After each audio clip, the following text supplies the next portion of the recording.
Subscribe to our channel by clicking the subscribe button. Click the bell button and enjoy the latest uploads from our channel. Krishna कुंज की मालकिन अनुपमा ने आखिर दिखा दी अपने टुकड़ों पे पलने वाले शाह परिवार को उनकी औकात। नमस्कार दोस्तों, स्वागत है आपका आपके अपने चैनल हंग्री स्पिरिट्स में। हंग्री स्पिरिट्स देख रहे सारे दर्शकों का मैं अंजू शर्मा दिल से स्वागत करती हूँ। तो आज का एपिसोड, जैसे कि मैंने पहले भी कहा है, बहुत ही बढ़िया था। ओपनिंग ही बहुत अच्छी थी। जब शाह परिवार वालों की अनुपमा क्लास लेती है तो मजे से लेती है और बहुत ही, कहते हैं ना कि एक एक करके सबकी क्लास लेती है। ऐसा नहीं कि झुंड के झुंड को एक ही बार में डांट दिया, नहीं, एक एक करके उनकी औकात दिखाती है। तो आज वही किया अनुपमा ने, तो मजा आया। तो बात करना बनता है। पहले वही निवेदन, जिन्होंने अभी तक चैनल को सब्सक्राइब नहीं किया है कृपया कर लीजिए। साथ में दोस्तों बेल आइकन दबाइएगा ताकि आपको हमारे वीडियोस के नोटिफिकेशन मिलते रहे।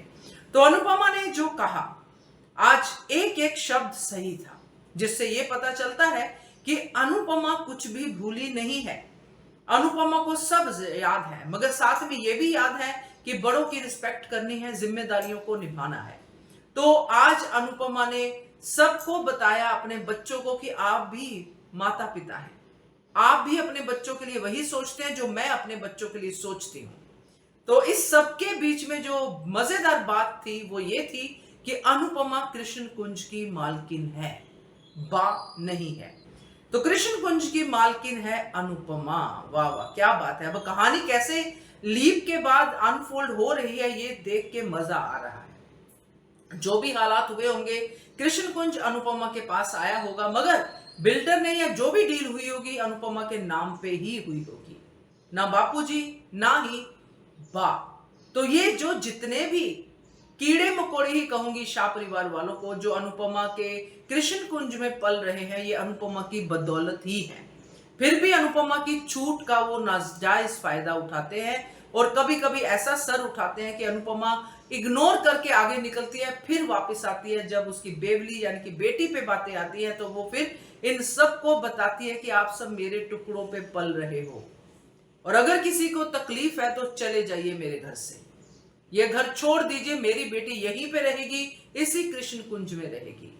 काश ये बातें आध्या भी सुन लेती, क्योंकि जब भी शाह हाउस वालों को डांट पड़ती है तो आध्या वहां पे होती नहीं है।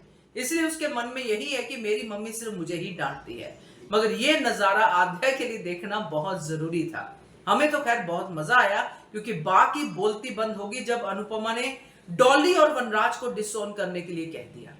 पाखी की बोलती बंद होगी, केंजल तोशु की बोलती बंद होगी, क्योंकि ये कोई भी ऐसा नहीं कर सकता। इनके बच्चे कोई बहुत महान नहीं है, खास करके बा के। दोनों के दोनों बच्चे नालायक, एक छोड़ के चला गया, दूसरी पागल बन के वहीं पे बैठी है। तो जब बा को अपने बच्चों की इतनी चिंता हो सकती है, जो इतना बुरा कर चुके हैं, तो छोटी के लिए अनुपमा क्यों ना सोचे। तो बहुत ही बढ़िया नजारा था। आप लोगों को भी जरूर मजा आया होगा, तो जरूर आप लोग इस पे कमेंट करके बताइएगा, क्योंकि मुझे तो ये सोच के ही अच्छा लगा कि कृष्ण कुंज अनुपमा के हाथों में है और ये लोग अनुपमा की बदौलत ही कृष्ण कुंज में रह रहे हैं। अनुपमा इतनी भी महान नहीं बनी कि कृष्ण कुंज बा के नाम पे लगा दे। तो मजेदार था एपिसोड, क्योंकि अगर अनुपमा के पास ये अधिकार है कि बा को ये कह दे कि घर छोड़ के चली जाइए, तो ये अधिकार इसी वजह से है कि अनुपमा ये सब कुछ जो उसके इर्द गिर्द है उसके ऊपर अपना हक रखती है और वक्त आने पे जताती भी है। तो कैसा लगा आपको ये सीन, जरूर बताइएगा। Keep watching Hungry Spirits channel. Thank you so much. Subscribe to our channel by clicking the subscribe button.